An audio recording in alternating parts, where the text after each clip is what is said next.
तो निव्वळ अपघात होता. थोर लोक फक्त पुण्याहून आणि पार्ल्याहून येतात वगैरे अशी एक अशी दबदबा होता तेव्हा. त्याच्या मुलांसारखं लगेच सायकेट्रिस्टकडे गेलं, आई वडिलांना घेऊन, आणि मग काउन्सिलरकडे रोज सकाळ संध्याकाळ, असं काय व्हायचं नाही माझं. हजारो लोकांच्या मुलाखती केल्यात आजवर. पण मग मानवी आयुष्यामध्ये ह्युमिलिएशन तुम्हाला जेवढं शिकवतं ना, तेवढा अनुभव कुठचाही दुसरा शिकवत नाही. आपल्याला जे जमतं तेच थोर आहे. कविता ही गोष्ट मला असं लक्षात आलं की साला माणसाला आतूनच हलवते. माणसाच्या इथे जेवढं साठलेलं आहे ना, त्याचा फक्त 0.5% माणूस देऊन जातो या जगात. बाकी 99.5% त्याच्याकडेच राहतं.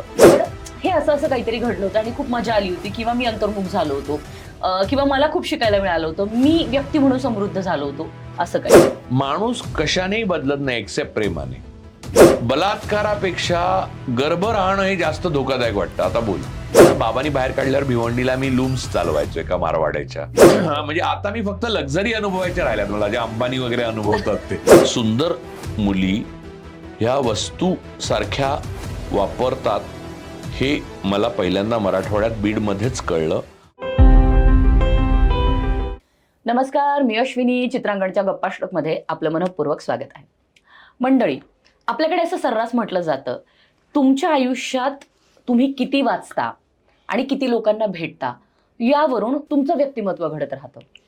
तर मंडळी, आज माझ्याकडे अशी व्यक्ती आहे ज्याचं वाचन तर अफाट आहे, पण आजवर हजारो लोकांच्या मुलाखती त्या माणसाने घेतलेल्या आहेत आणि त्याच्या इतका उत्तम मुलाखतकार माझ्या तरी पाहण्यात नाहीये. तर मंडळी, आज माझ्यासोबत आहेत दी राजू परुळेकर आणि आज आपण बोलणार आहोत त्यांच्या एकूणच या माणसांच्या अनुभवांबद्दल. सर, तुमचं मनःपूर्वक स्वागत आहे.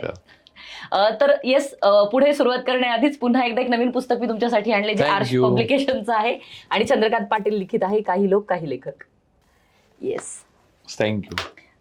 कारण वाचून आणि माणसांना भेटूनच माणसं समृद्ध होतात, त्यामुळे पुस्तकच. सो माणसांवरच्या तुमच्या अनुभवांबद्दल आम्हाला ऐकायचं, कारण तुम्ही आजवर हजारो लोकांच्या मुलाखती केलेल्या आहेत. तर खूप किस्से असतील, काही अनुभव असतील ज्यांनी तुम्ही समृद्ध झाला असाल, काही अनुभवांनी तुम्हाला शिकवलं असेल. तर अशा काही अनुभवांबद्दल. मुलाखती संबंधी सांगू का ओव्हरऑल सांगू? ओव्हरऑल मुलाखती संबंधी आधी सांगतो प्लीज. की मुलाखतींचं शास्त्र काही नाहीये बरं का. ज्या माणसाला मी मुलाखत देताना जास्त बोलतो आणि घेताना खूप कमी बोलतो. तुम्ही माझ्या दोन्ही गोष्टी बघू शकता. मुलाखत जो घेतो ना, त्या भूमिकेमध्ये मी शिरलो, तो निव्वळ अपघात होता. त्याचा माझ्या अगोदर केलेल्या प्लॅनिंगशी किंवा मी ठरवलेल्या आयुष्यातल्या गोष्टींशी काही संबंध नव्हता.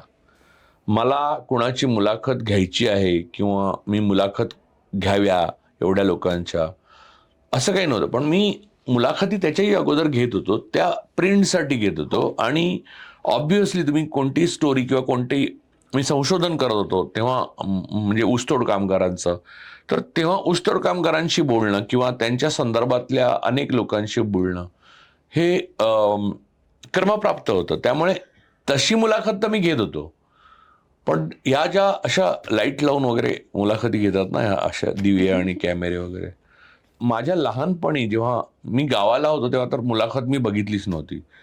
आणि मी जेव्हा मुंबईत आलो ना, तेव्हा ब्लॅक अँड व्हाईट टीव्ही होता आणि त्याच्यावर अशी थोर मंडळी, म्हणजे एकदम पानं बिनं ठेवून, म्हणजे आमच्या मृणाल कुलकर्णीची आई वीणा देव, नंतर सुहासिनी मुळगावकर, नंतर सरोजिनी वैद्य, आणि असं म्हणजे थोर मंडळी अशी अत्यंत आखीव रेखीव आणि महान मुलाखती घ्यायच्या. आणि सुधीर गाडगे होते आपले. तर ते सगळे मी बघितलं ब्लॅक अँड व्हाईट टीव्हीवर. आणि तेव्हा अशा खूप नियम असायचे. मी कोणाबरोबर तरी एकदा काहीतरी दूरदर्शनच्या स्टुडिओमध्ये गेलेलो कॉलेजमध्ये असताना, तेव्हा एक प्रोग्राम पण मला नीना राऊतनी करायला सांगितलेला आहे युवदर्शन म्हणून, तो केला होता मी. म्हणजे त्या प्रोग्राममध्ये आता त्याच्या प्रोग्रामची कॅसेट माझ्याकडे, व्हिडिओ कॅसेट होती, पण ते आता नाही आहे. तर मी एवढा बारीक दिसतोय की ती खुर्ची आहे त्यात अजून 3 मी मागीन, असं मला वाटतंय. आणि आता हेवा वाटतो मला की तेव्हाच ते काय खायचं तेच आता खाल्लं पाहिजे वगैरे, असं वाटतं. पण खैर, तर तेव्हा पण म्हणजे काय असं काय असाधारण मुलाखत घेतली, पण मला ना ते असं दूरदर्शनचं ना असा हवा होता आणि असे भारदस्त मुलाखती घ्याव्या आणि ती मुलाखत घेणाऱ्या वगैरे असे थोर लोक फक्त पुण्याहून आणि पार्ल्याहून येतात वगैरे अशी दबदबा होता तेव्हा. आणि असं कोणीही जाऊन मुलाखत काही घेऊ शकतं असं काही भावनाच नव्हती. मी इन्सिग्निफिकंट होतो या जगामधला. तर एक तर गावाहून आलेला, त्याला मला कुठची भाषा धड बोलता यायची नाही. मराठी तर अतिशय वाईट होती माझी. आणि मला हसायची मुलं. म्हणजे मी कोकणामध्ये आम्ही ना लाईटी म्हणतो, म्हणजे लाईट असं नाही म्हणत. म्हणजे ते लाईट्स हा शब्द इंग्लिश आहे ना, तर ते सगळं वाचन असलं म्हणून तुम्हाला लगेच बोलता येत नाही, त्याला एक वेळ जातो. इंग्रजी बाबत पण तेच, हिंदी बाबत पण ते आणि मराठी बाबत पण ते. तर मग ते मुलं असं मला लाईटी म्हणायचे काय, पण मला काय वाटायचं भेटायचं नाही. म्हणजे आताच्या मुलांसारखं लगेच सायकियाट्रिस्टकडे गेलं आई वडिलांना घेऊन आणि मग काउन्सिलरकडे रोज सकाळ संध्याकाळ असं काय व्हायचं नाही माझं. मी एकदम निर्लज्ज आणि निर्ढावलेला मनुष्य होतो, कारण शेतामध्येच आम्ही वाढलो त्यामुळे. आणि अपमान ही गोष्ट अविभाज्य घटक आहे मानवी आयुष्यामध्ये. ह्युमिलिएशन तुम्हाला जेवढं शिकवतं ना, तेवढा अनुभव कुठचाही दुसरा शिकवत नाही. आणि ज्याचे अपमान आणि ह्युमिलिएशन कमी झाला ना, तो माणूस पुढे जात नाही. तर मूळ मुद्दा असा होता की हे सगळं मी बघत होतो ना, त्याचा मुलाखत वगैरे होणं शक्य नाही. म्हणजे लेखक तर त्याहून पुढची गोष्ट होती. हे सगळं व्यसन मला वाचनातनं लागलं. आता मी सांगितलं मुलाखतीचा कार्यक्रम मी अपघाताने करायला लागलो. तेव्हा मी पहिली कोणती गोष्ट केली असेल तर अगोदर पाहिलेल्या सगळ्या मुलाखती मी विसरलो. आणि कोणाची स्टाईल किंवा इतर लोक कसे महान बोलतात किंवा त्यांचं कसं थोर आहे वगैरे हे सगळं काढून टाकलं डोक्यातनं. आपल्याला जे जमतं तेच थोर आहे अगदी, आणि तेच केलं पाहिजे ह्या मतावर मी होतो. आणि त्या पद्धतीने मी करायला लागलो. आता जे मुलाखतीच्या बाबतीत खरं ना, तेच बाकी आयुष्य बाबतीत माझ्या खरं. मी कोणताही नियम कधी धडपणे पाळला असं झालेलं नाहीये. मला आठवतं की मी शाळेमध्ये पटवर्धन नावाच्या आमच्या उपमुख्याध्यापिका होत्या, त्यांच्या रोज पट्ट्या खाल्लेल्या उशिरा गेल्यामुळे. कारण लवकर जाणं हे मला शक्यच असायचं नाही. मी उठतच नाही, आजही लवकर उठत नाही. मी पहिल्या शिफ्टचं शूटिंग कधीच केलेलं नाही. मी कायम दुसऱ्या शिफ्टचं शूटिंग केलंय. म्हणजे जे नियम म्हणून आणि जे सोयीचं आहे सर्वांना ते मी कधीच करू शकत नाही. आणि बरं बंड म्हणून करतो का मी, तर अजिबात नाही. मला असा मोल्ड म्हणजे मेड असाच मेक असावा एखाद्या माणसाचा, तसंच झालो मी. आणि माझ्या असं लक्षात आलं की आपण जसे, मला प्रिया तेंडुलकरचं हे वाक्य माझं नाही हा, म्हणजे ती बोलली माझ्याकडे पण ती लिहिलं नाही, आपण जसे असतो त्याला आपला इलाज नसतो. तर मी असं ठरवलं की त्याचा इलाज करा कशाला. मी जरा पुढचं ठरवलं की इलाज तरी कशाला करा, आपण जसे असतो त्याचं पण काहीतरी पर्पज असेल ना, तर त्याचाही काहीतरी उपाय करून, म्हणजे तेही करून बघू वापरून, तेही नाणं चालेल ना कधीतरी. असं करत ते पुढे गेलं. त्यामुळे मला आलेले अनुभव असं वगैरे स्वतंत्रपणे कधी मी विचार केला नाही. कारण आयुष्य आपण एक सलगपणे जगतो, तर आपलेही कोणाला तरी अनुभव, प्रत्येक मनुष्य हा कोणाच्या पुस्तकातला हिरो असतो तर कोणाच्या पुस्तकातला विलन. तर त्यामुळे माझ्याही पुस्तकातले विलन हे कोणाचे तरी हिरो असतील आणि हिरो हे कोणाचे तरी, तर मीही असेन म्हणजे तसं. पण एक गोष्ट नक्की मी तुला सांगेन की छोट्या गावामध्ये अत्यंत गरीब परिस्थितीमध्ये आणि अत्यंत कमी संसाधनामध्ये शिकवणारे जे शिक्षक त्या काळात मला लाभले, त्यांनी जे मला जीवनदर्शन घडवलं ना, ते नंतर मला प्रचंड कामाला आलं. म्हणजे आज जे काय म्हणतात ते व्यवसाय मार्गदर्शन किंवा ऑक्युपेशनल हे वगैरे शिकवतात ना, किंवा करिअर गायडन्स आणि ते अत्यंत थोर, तर त्या सगळ्यापेक्षा त्यांनी भारी, कारण मला असं वेगळं होकायंत्र घ्यायची गरज नाही पडली, माझ्यामध्येच तयार होत गेलं असं मला वाटतं की त्यांनी पहिले मला कवितांची गोडी लावली. माणसाच्या आयुष्यात आमचे गावडे नावाचे मास्तर होते एक, तर ते एवढं कपाट होतं एक शाळेमध्ये. तर तशा परिकथा, कवितांची पुस्तकं आणि अजून कसली तरी. आता ती का ठेवली होती मला माहित नाही. पिंगुळीसारख्या गावामध्ये जे लाईट नाही तिथे पुस्तकं होती ती, आणि चांगली होती, म्हणजे असं नाही. तर ते ना सुरेल आवाजामध्ये मला पहिले अजून आठवतं की मला पहिल्यांदा म्हणले, बस परुळेकर ऐक, मग हा सुएज कालवा थक्क करील मानवा, दो बाजूस वाळवंट नील गगनवर अफाट. ही कविता त्यांनी अशी म्हणत गेले, हा सुरात अप्रतिम म्हणायचे ते. तुला लक्षात घे की मला ना असं वाळवंट दिसलं म्हणजे मी कधीच वाळवंट पाहिलं नाही, मी उंट पाहिले नव्हते, नील गगनवर आपण असं वगैरे काहीच नाही. म्हणजे आमच्या गावामध्ये हिरवंच सगळं हो. आणि ओढे पिढे आणि उंट कशाला येत आहे तिथे मरायला. म्हणजे उंट मी खूप वर्षानंतर पाहिले. नंतर पहिल्यांदा सर्कशीत पाहिले एरिना नावाचे, आणि नंतर तेव्हा जनावरांना मनाई नव्हती, नंतर मनाई झाली. तर नंतर मग मी उंट रस्त्यावर पाहिले, आणि नंतर मग एकदा शिर्डीत पण पाहिले. तर हल्ली पुण्यात पण फिरतात उंट. नाही गंमत नाही, खरं खरं सांगतोय मी काय. यार तुम्ही असं सगळंच पुण्यावर जोक करत नाही मी काय. तर तर ते ते बोला ते, आणि अशा कविता रोज म्हणायला लागले. ते मला रोज कविता शिकवायचं, एक कविता शिकवाय. आता तुला मी सांगतो की हा निव्वळ योगायोग असावा, कारण त्यांनी मलाच का कविता ऐकवावी असं त्यांना वाटावं. माझ्या डोळ्यात कविता दिसत होती वगैरे असं काहीही नव्हतं. मी आडदांड नसलो तरी अशक्त होतो, पण आडदांडपणाची इच्छा असलेला मुलगा होतो. म्हणजे मस्ती खूप वर्गात कोणी करायचो. कविता नव्हती ना. नाही, आणि नाही, वर्गातल्या आमच्या मुली आणि मुलं यांच्या डोक्यामधल्या उवा सोडल्या तर साम्य काहीच नाही, सगळंच सारखं होतं. फक्त काही जणांना उवा व्हायच्या, त्या बऱ्या व्हायच्या तर दुसऱ्यांना व्हायच्या, असं एवढाच फरक होता. म्हणजे मी मुलगा असलो तरी सुद्धा माझे केस, आता केस गेले, पण तेव्हा खूप केस असे हे होते, आणि माझे कुरळे असल्यामुळे आई मला रोज बघायची की केसात उवा झाल्यात का, तर मग असं. किंवा मग खरूज हा एक कॉमन फॅक्टर असायचा.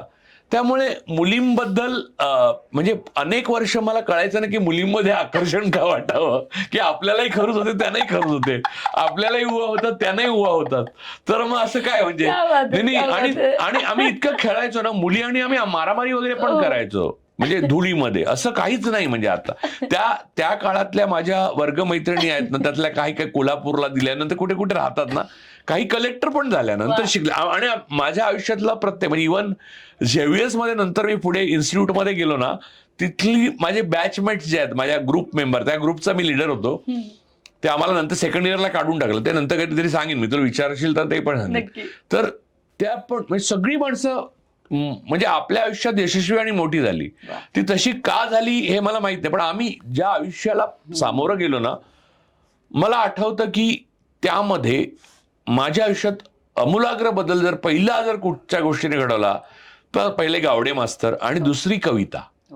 कविता ही गोष्ट मला असं लक्षात आलं की साला माणसाला आतूनच हलवते, आणि माझं व्यक्तिमत्व तोपर्यंत जे होतं ते बदललं.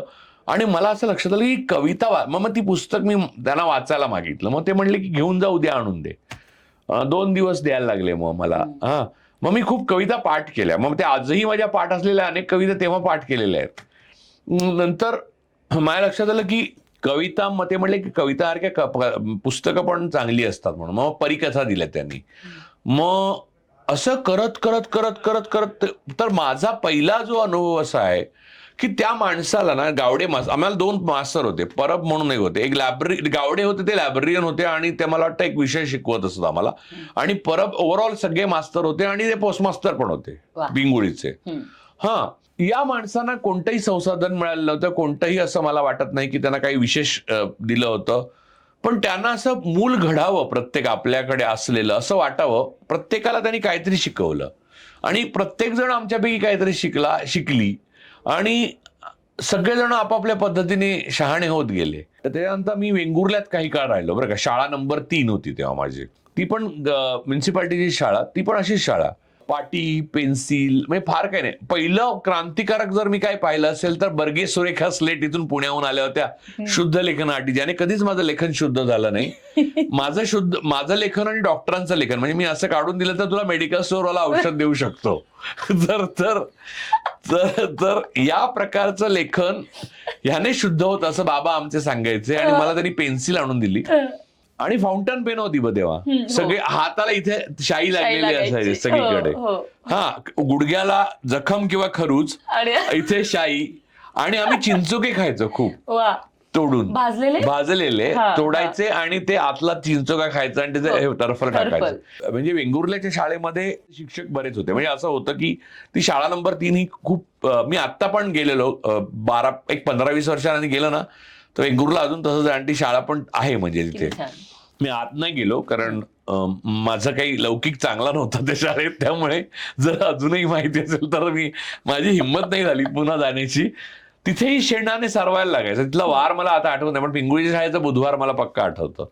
तर आपलं ते बसायचं हे आहे ना, ते आपण घेऊन जायची आसनपट्टी. असं ते कधी ते गोंडपाटाचं असायचं, ज्यूटचं असायचं, कधी ते आणि पोतं पण असायचं. आणि तुला सांगतो की तेव्हा ना केदारे नावाचे एक मुख्याध्यापक आमच्या शाळेत आले आणि त्यांनी ना मला गणिताचा भयंकर नाद लावला. माझं गणित हा आवडता विषय कोणत्याच मुलाचा नसतो, पण मला गणित आवडायला लागलं ते केदारांमुळे. आपल्या डोक्यात बघ कसं माणसाबद्दल प्रतिमा असतात त्या.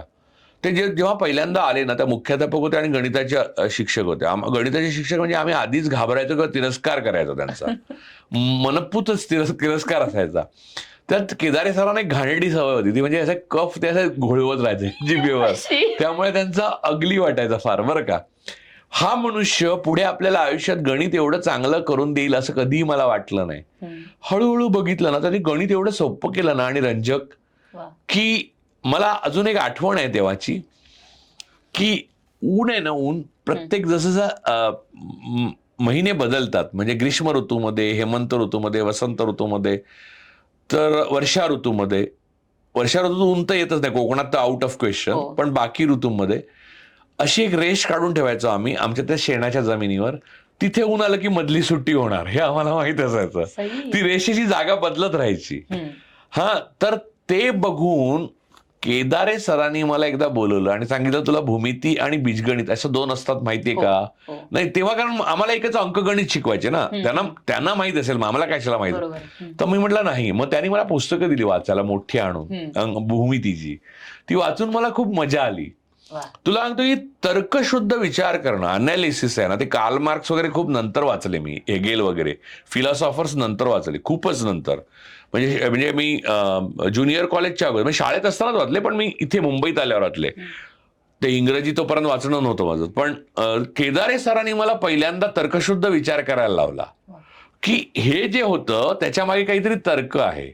हे असं त्यांनी मला म्हटलं की साधी गोष्ट आहे तुला, ही इथे रेष मारल्यावरच मधली सुट्टी का होते बरं का. सूर्याला कळतं का आपण मधली सुट्टी काय, की आपल्याकडे कोण सूर्याकडे बघून तो बेल वाजवणारा शिपाई काय सूर्याकडे बघतो का? नाही. मग तुला कळलं हे त्याच्यामध्ये काहीतरी असेल ना, ते भूमिती आणि मग बीजगणित, असं करून त्यांनी ना मला स्वतंत्रपणे शिकवायला लागले. त्यांचा मुलगा माझ्याच वर्गात होता आणि ते मुख्याध्यापक पण होते. तर तो त्याचा नंबर पहिला आहे, तो हुशार होता. अर्थात वडील शिक्षक असल्यामुळे त्याला तो हुशार. तर ती आवड तशीच टिकली नाही. अगं मला लक्षात आलं की शिक्षक आपल्याला गुरु नाही मानले की खूप महत्वाचे असतात, त्यांना गुरु मानले की प्रॉब्लेम होतो. तसं आम्ही इथे तर मुंबईत डोंबिवलीला राहायचो, तर तिथे मला जे शिक्षक लाभले त्यांनी गणिताची जी आवड होती ती नष्ट केली माझी. ती परत आवड निर्माण करणाऱ्या भाटिवडेकर नावाच्या माझ्या शिक्षिका माझ्या आयुष्यात 9वीत आल्या, पण ते नंतर मधले 2-3 वर्ष तिरस्कार परत निर्माण झाला. गणित ही फार डेंजरस गोष्ट आहे. तर ती ना तुम्हाला सतत आवड टिकवण्याकरता, कारण गणित ही तुम्हाला अतिशय महत्वाची गोष्ट आहे आयुष्यामध्ये. म्हणजे आयुष्याचं गणित चुकलं असं म्हणतात बघ, ज्यांना गणित येत नाही ते पण हेच बोलतात. आयुष्याचा भूगोल चुकला, आयुष्याचा इतिहास चुकला असं कोण बोलतं का? नाही, आयुष्याचं मराठी चुकलं, आयुष्याचं गणित चुकलं. किती महत्वाचा तर तो विषय महत्वाचा आहे. तर मला ना इथे आल्यावर परत बुली करायला लागले भाषेवरनं माझ्या, ग्रामीण आणि बाज सगळा चुकीचा. आणि ना तुम्ही चुका करायला लागला की पुन्हा पुन्हा चुका करता. मग नाही तुम्हाला समोरचे लोक अजून बोलतात ना, मग तुम्ही अजून चूक गडबडता. मी पहिल्यांदा वक्तृत्व स्पर्धेला गेलो तेव्हा माझ्या बंधूंनो आणि भगिनींनो एवढे बोलून मी माझे भाषण संपवतो असं म्हणून खाली आलो, कारण मधलं पाठ करून गेलो ते आठवलंच नाही मला. तर धन्यच झालो मी एकदम. म्हणजे पहिल्याच वेळेला मला 4थीत वगैरे पाठवलेलं. मी खूप बडबड करायचो वर्गात, म्हणून म्हणले सर म्हणले जा वक्तृत्व स्पर्धेला. तर माझा तिकडे अशी बोबडी वळली. तर बोबडी वळल्याचं कारण, मला आल्यावर एक शिक्षक होते, ते मांडीला चिमटा काढून समजवायचे कुठची गोष्ट, म्हणजे भयंकरच काढायचे, ते काळं पडायचं तिथे. तर आणि आपल्याकडे लहानपणी असं नव्हतं की आई वडील जाऊन सांगायचे त्याला मारत नाही तुम्ही, मारा त्याला असं सांगायचे. लगेच सायकोलॉजिस्टकडे वगैरे त्याला घेऊन यांच्या शिक्षकाविरुद्ध कोर्टात, असं काही नव्हतं. चांगला चोपा वगैरे असं सांगायचे. बाबा पण चोपायचे घरी आल्या. तर ते शिक्षक होते ना, त्यांनी मला विचार करायला प्रवृत्त, आपला अभ्यास करतो त्याच्यात कार्यकारण भाव काय असतो, म्हणजे तेव्हा मला कळलं नाही, म्हणजे हा अभ्यास आपण का करायचा हे समजावून सांगितलं. तर ते वेंगुर्ल्यामध्ये एक शिक्षक होता. म्हणजे वेंगुर्ला आणि पिंगुळी या 2 भागामध्ये माझं बालपण वाटलं गेलेलं आहे.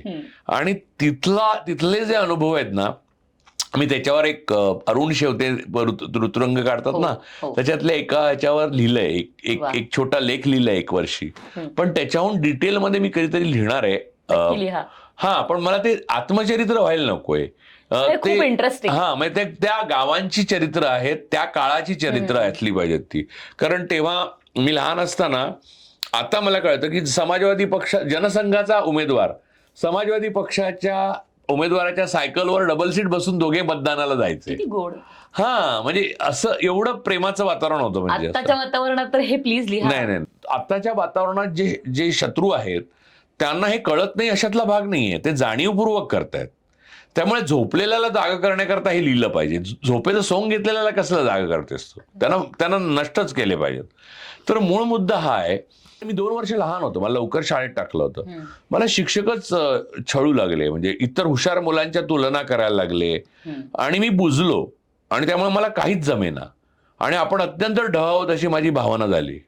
त्यातनं बाहेर पडायला 9वीत पुन्हा त्या भाटीवडेकर पुन्हा गणितानेच मला हात दिला. त्या भाटीवडेकर बाईंनी गणित शिकवलं आणि मग गणिताने हात दिला.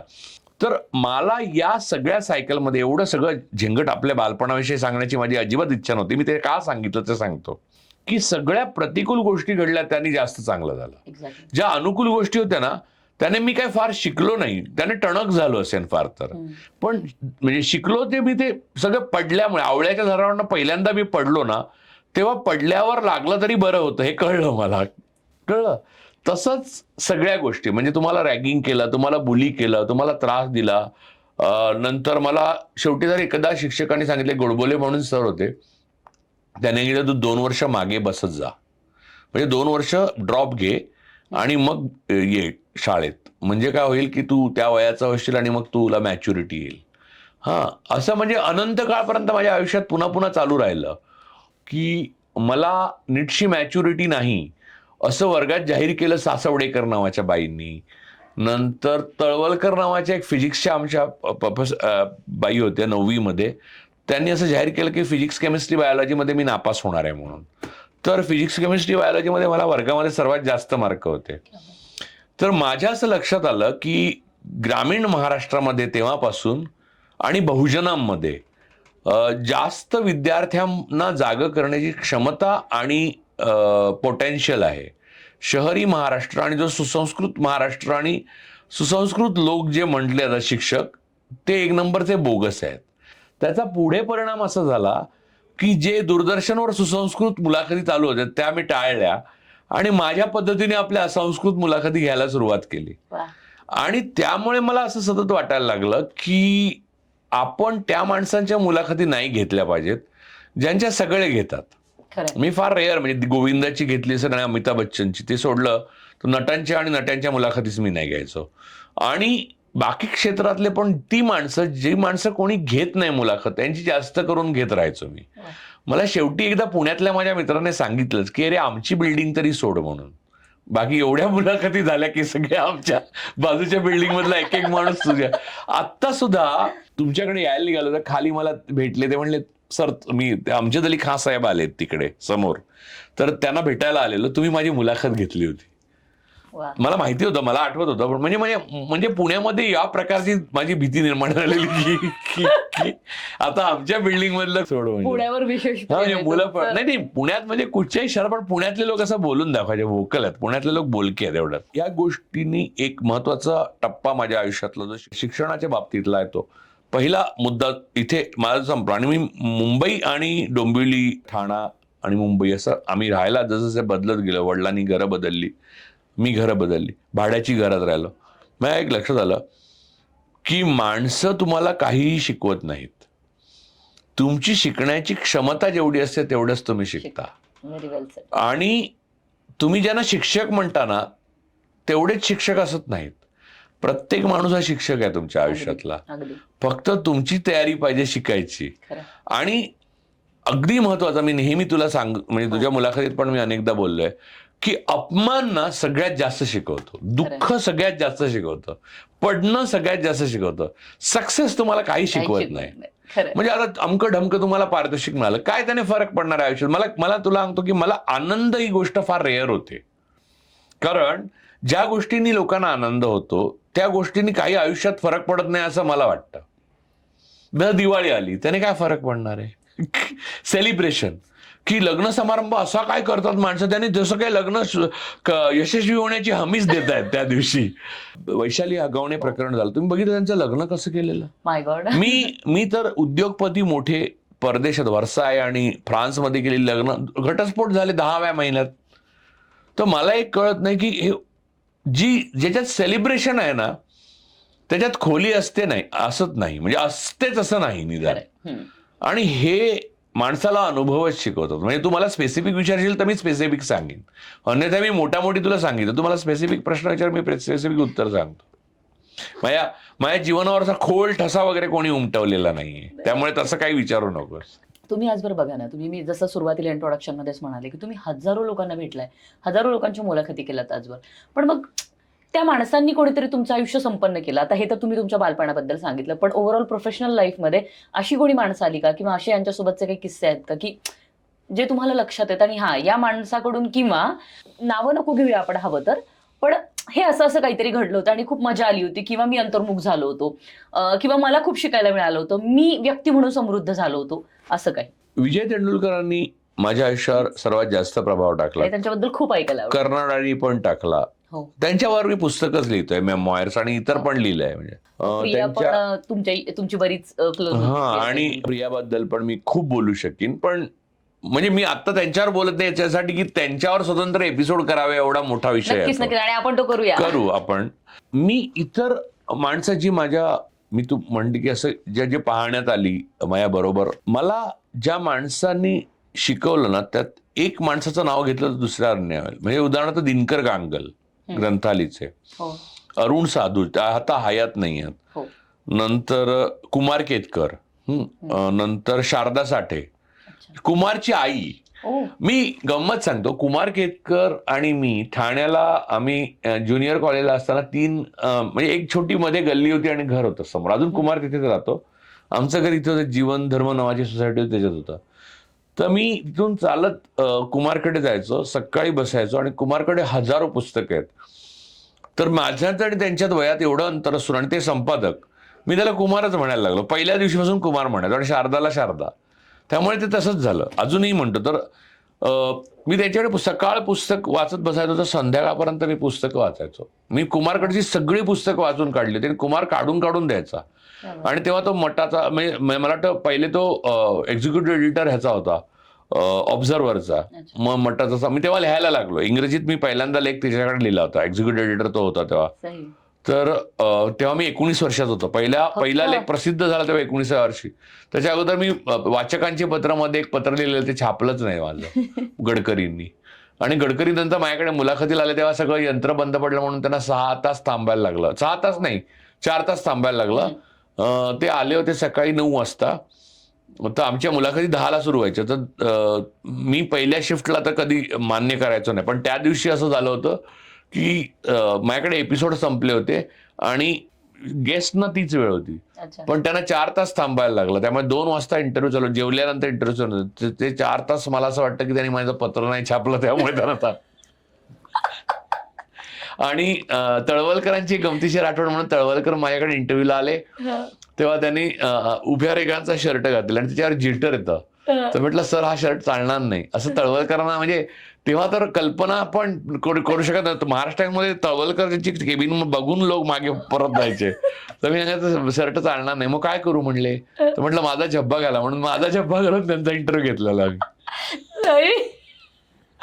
तर ह्या दोघांच्या आठवणीचा मुद्दा असा आहे की कोणत्याही कुमार केतकर सोडले ना तर, आणि गांगल, आणि ग्रंथालीचं म्हणजे अरुण साधू, अभय बंगांचे वडील ठाकूरदास बंग आणि आम्ही मीटिंग चालू असताना विनोद करायचो. ठाकूरदास बंग हे गांधीजींबरोबरच्या लढ्यामध्ये उतरलेले सर्वात मोठे, वन ऑफ द म्हणजे लास्ट रोमन मधले एक होते. तर अभय माझ्या वयाच्या 21व्या वर्षी मी एक मोठा लेख लिहिला होता, दिवाळी अंक का कशात तरी, गांगलांच्या कडे. आणि त्या अंकामध्ये मी लाल निशाण पक्षाचे यशवंत चव्हाणांबद्दल काहीतरी लिहिलं होतं, कम्युनिस्ट पार्टीबद्दल लिहिलं होतं विरोधात. तर तेव्हा माझ्या विरुद्ध जे लेखन केलं होतं, माधव चव्हाण म्हणून आहेत, ते पण मोठे व्यक्ती आहेत, म्हणजे त्यांनी साक्षरतेमध्ये फार मोठं कार्य केलेलं आहे आणि त्यांना खूप पारदर्शक मिळाले. म्हणजे थोर डॉक्टर माधव चव्हाण म्हणजे अमेरिकेत होते, आता भारतात असतात, ते सल्लागार पण होते पंतप्रधानांचे. तर ते त्यांनी माझ्या विरुद्ध लिहिलं म्हटल्यावर मी तर इमॅच्युअरच होतो, कोणावरही काही लिहायचं तेव्हा, आणि आजही लिहितो, आजही इमॅच्युअर आहे. तर मूळ मुद्दा असा की त्याचं उत्तर माझ्याकडनं समर्थन त्यावेळेला डॉक्टर अभय बंग आणि अरुण साधू या 2 जणांनी लेख लिहून केलं होतं. क्या बात. हा, आणि त्याचं महत्व कळण्याएवढा मी शहाणा पण नव्हतो. म्हणजे आपल्या बाजूने हे लोक लढतात म्हणजे अशा लेवलला. किती गोड. तर माणूस ना बनतो त्याला त्याचं परिस्थिती कारणीभूत असतेच, पण त्याची ग्रहण क्षमता पण खूप कारणीभूत असते. माझ्या बाबतीत सुदैवाची बाब असं मला वाटतं की ग्रहण क्षमतेमुळे मी तरलो. मला असं कधीच वाटलं नाही की हे बरोबर आहे आणि हे चूक आहे. जे बरोबर आहे ते पण चूक असू शकतं आणि चूक आहे ते पण बरोबर असू शकतं. त्यामुळे कुठचा फॉर्म्युला नाही केला मी. आणि बंड म्हणशील तर मी लहानपणापासूनच करत आलो. कारण काय आहे की माझ्या घरामध्ये वडील पहिले मारायचे आणि मग कारण विचारायचे की काय चुकी झाली. म्हणजे बाबा आले ना असे समोरून, आम्ही रस्त्यावर क्रिकेट खेळायचो ना, तर बाबा आले की बाकी सगळे त्यांना अगोदर दिसायचे, तर ते सगळे स्टंप बॉल बिल गायब व्हायचे आणि मी एकटा सापडायचो किंवा एखादा मित्र सापडला तर. आणि मग मग म्हणजे चोप तर रोजच पडायचा मला. आणि ना शिक्षकांना येऊन ते सांगायचे की ह्याला चांगला मारत जा वगैरे असं. म्हणजे की ते एवढा मार खाल्ला मी की नंतर मला माराचं भयच गेलं. म्हणजे तुरुंगात जाऊन जाऊन माणूस पाकिट मार कसा नंतर मोठा डॉन बनतो तसं झालं की इतका मार खाल्लाय मी. म्हणजे ट्रस्ट मी. आणि जनरली असे परिस्थिती असते ना की घरामध्ये एकच मुलगा असेल तर वडील मारतात तेव्हा आई मध्ये पडते. तर आई अजून माझ्या कागड्या सांगायची की नाही ह्याने काल पण असंच केलेलं, मग परवा पण हाच केलं. आणि माझ्याकडनं अशा प्रकारचे गुन्हे व्हायचे की असंख्य चुका होत. आता तुला गंमत सांगतो, आमच्या दातार नावाच्या बाई होत्या गणिताला. त्या महा त्रास द्यायच्या, म्हणजे इतका त्रास द्यायच्या ना, त्या अपमानच कर द्यायच्या वर्गामध्ये आणि भयंकर अपमान करून त्या निराश करायच्या. म्हणजे त्यांच्या मी विषयाला हातच नाही लावला गणिताला. तर मी 7वीतनं जस्ट आलो होतो इथे आणि त्या मला गणिताच्या शिक्षिका, तर मला एकदम गणिताविषयी प्रेम आटूनच गेलं. मग मी पेपरच लिहिला. पहिल्या चाचणी परीक्षेत 40 मार्काचा पेपर, मी काहीच लिहिलं नाही. 0 मार्क मिळाले. तर त्याचा मी असा बोळा केला बाहेर पडल्यावर, आणि तो घरी वडिलांची सही वगैरे काय नाही, मी टाकून दिला आणि घरी गेलो. आणि घरी रोज सांगायचं मी की एवढे पडले तेवढे पडले मार्क नाही. मी घरी सांगितलं की अजून मिळतच नाही पेपर, त्या बाई आजारी आहेत. एकदा थोडे दिवस चालून गेलं तर नंतर ना काय केलं, गनिम वर्गात आणि आपले गनिम खूप बसायचे ना, तर शोधून माझ्या 2-3 मित्रांना पकडलं बाबांनी आणि विचारलं काय रे गणिताचे पेपर, त्यांनी सांगितलं मिळाले. तर दिला नाही मी, राजूने दिला नाही पेपर. म्हणलं ते बाबा म्हणले नाही दिला, मला आठवत नाही आता बघतो मी म्हणून. बाबा घरी शांत बसलेले. अरे आणि मग काय हे धुलाई आणि त्या तिकडे दातारबाई आणि इकडे बाबा, अशा कात्रीमध्ये माझा प्रवास भयंकर त्रासदायक आणि यातनामय झाला होता. जर तुला सांगतो त्याच्यानंतरची घटना फार गमतीशीर आहे. हे मी कुठेतरी लिहिलं मध्ये, ते वाचल्यावर त्या दातारबाई आता नाहीत हयात, गेल्या. त्यांच्या मुलाने मला दुबईहून फोन करून माफी मागितली. किती गोड. की नाही ते जरा जास्ती झालं, पण मला असं कळलं मला तुमचा मी फॅन आहे म्हणला, पण मला तुमच्या बाईंनी जे केलं त्याच्या नाही पण मी हे असे गुन्हे तर माझ्याकडनं असंख्य झालेले आहेत. तुला सांगतो की या गुन्ह्यातनच मी शिकलो की गुन्हेगार होऊ नये माणूस. बरं का, मी दारू पिऊन शिकलो की दारू पिऊ नये. कारण दारू प्यायल्यावर आपण अंतरिक्षात गेल्यासारखं पहिल्यांदाच वाटलं मला. 11वीतच मला एकाने ब्रँडी पाजली, तर वडिलांना वडील घरी दरवाजा उघडायचे ना, तर मला असं वाटायला लागलं की आपण चंद्रावर तर पावले नाही टाकत आहे. आणि माणूस दारू अशी पहिल्यांदा वगैरे पिऊन गेला की खूप सावधपणे पावलं टाकतो. तर ते मी अशी गुरुत्वाकर्षणाचा आपल्यावर परिणाम होत नाही असं पाऊल टाकत मी घरात शिरलो. तर वडील मला असं शांतपणे वरपासून खालपर्यंत बघितले, तर त्यांना संशय आला असा मला संशय आला. कारण आपल्याला तर ब्रँडी गेलेली पोटात, त्यामुळे सगळं जग एकदम पारदर्शक दिसत होतं. तर त्या दिवशी मी ठरवलं की हे काही आपलं काम नव्हे बरं का. तर अशाच प्रकारे लहानपणी आम्ही कोकणामध्ये ना सिगरेट ची पाकिटं जमवायचो. तेव्हा पिवळा हत्ती वगैरे अशी सिगरेट होत्या की 4 मिनार आणि असं. आणि इथून जे मुंबईतनं वर्किंग क्लास मधली माणसं होती ते तिकडे सिगरेटचं पाकिट असं खिशात ठेवून यायचे पांढऱ्या की ते श्रीमंत आहेत असं वाटायचं. आणि ते घाणेरडं अत्तर लावायचे, ज्याला तेव्हा परफ्यूम असं नाव नव्हतं, अत्तरच म्हणायचं, परफ्यूमच मारायचं. ते अत्यंत उग्र आणि आताच्या काळात 40 रुपयाला वगैरे मिळतात ते आहे. पण मला असं वाटायचं की हे खिशातल्या सिगरेटचा परफ्यूम सुगंध येतोय हा, त्यामुळे मला सिगरेट विषयी एक भयंकर आकर्षण होतं. तर नंतर मी 11वीत पहिल्यांदा एक सिगरेट ओढली. म्हणजे माझं दुर्दैव हे इतकं पॉवरफुल होतं त्या काळात. तर समोरून त्याच दिवशी माझ्या वडिलांचे मित्र पत्की नावाचे, त्यांच्या घरी वडील गेलेले आणि त्यांच्या बरोबरच बाबा आणि पत्की काका समोरून आले आणि चॅन्सलर नावाची एक ब्राऊन कलरची सिगरेट मिळायची, ती मी अशी ओढून असाच होतं लिटरली असा, समोर बाबा आणि पत्की काका. सिगरेट सुटणार नाही तर काय माणसाची. असं व्हिज्युअलाइज करते ते चित्र. नाही म्हणजे मी केवढा झोपला नंतर बाबा. नाही माझा मुद्दा हा आहे की मोठ्या माणसांचा मान म्हणून का होईना माणसाला सिगरेट टाकण्याची संधी मिळावी हे माझ्या लक्षात आलं. त्यांना रिस्पेक्ट करण्याकरता तरी आपल्याला पटकन गायब होण्याची ज्या मुलांना संधी मिळते त्यांचा हेवा वाटायला लागला नंतर. मला आयुष्यात तीही संधी मिळाली नाही. त्यामुळे मिळालेल्या संधीचं सोनं केलं असं माझ्या बाबतीत तू कधीच म्हणू शकत नाही. ना मुलाखतकार म्हणून ना लेखक म्हणून मला अशी संधी मिळाली नाही. जे मिळालं त्याचं जे काय सोनं चांदी पितळ तांब लोखंड करायचं ते मी केलं. आणि मला स्टँडअप कॉमेडियन व्हायचंय, तर अजून ते राहिलंय माझं. तर मला असं वाटतं आज तुझ्यावर मी प्रयोग चांगला यशस्वी करतोय. बाबांनी जाम चोपला असेल नंतर. नाही, बाबांनी नंतर खूप चोपला. आमच्याकडे एक नॅशनल रेयॉन कंपनीत माझा एक काका होता. तर रेयॉन पासून बनवलेली एक खास अशी वायर होती आमच्याकडे, त्याला असं एक हे होतं, हँडल होतं, ते असं फिरवलं तर असा आवाज यायचा. सिंथेटिक होतं ते एक असा टॉपकन मारला नुसतं तर असं कम्प्लीट हिरवा वळ यायचा, म्हणजे निळा आणि काळा वळ यायचा. त्याने वरपासून खालपर्यंत निळा केलेला बाबांनी मला एकदा आणि एकदा मी हंटर शूज स्वतःच घेऊन आलो तेव्हा केलेला असा. तो काय किस्सा होता? नाही, तो काही किस्सा नव्हता. बाबांनी पैसे दिले आणि सांगितलं बूट घेऊन ये म्हणून. आता तू 10वीत गेलास, आता बूट आण म्हणून. तर बूट आणायला म्हणून गेलो आणि मला हंटर शूज आवडायचे, ते CRPF वाले वगैरे घालतात ना, ते घेऊन आलो. तर बाबा म्हणले याला बूट म्हणतात. मी म्हटलं नाही. मग हे काय हंटर शूज? मी काय सांगितलं तुला? बूट. मग आणलेस? नाही. मग पैसे कुठे आहेत? दिले. काही नाही. मग नंतर मला आठवत नाही, म्हणजे अंदूक आठवतं थोडं काय झालं ते. नंतर संध्याकाळी वगैरे आईने जेवण दिलं तेवढं आठवलं मला. म्हणजे डोंबिवलीत आमच्या शेजारी आता बरेचसे असतील, मला माहित नाही, ते सांगतील तुला. जर भेटलात कोणी चौकशी केली तर. मला बाहेर ठेवायचे रात्रभर बाबा. आणि पाटा आणि वरवंटा असतो ना, त्यातला वरवंटा गळ्यात घालून ओणवा ठेवायचे कित्येकदा. आणि म्हणजे हे चुकीचं आहे असं आता तू म्हणू शकते, पण तुम्ही कांडही तसंच करत असणार. हा, म्हणजे माझ्या पुढच्या मुलाच्या बेंचवर कर्कटक असा उलटा ठेवला होता मी, आणि त्याच्यावर तो बसला आणि अख्खी किंकाळी त्याच्या वर्गात घुमल्यावर शिक्षकांनी वडिलांना बोलावलं. ही गोष्टच पुरेशी होती ना बाहेर ठेवायला आणि गळ्यात वरवंटा घालायला. आणि आमचे शिक्षक तसे दयाळू होते. ते बाबांना हीच मिस्चिवस गाय, ते म्हणले असू दे.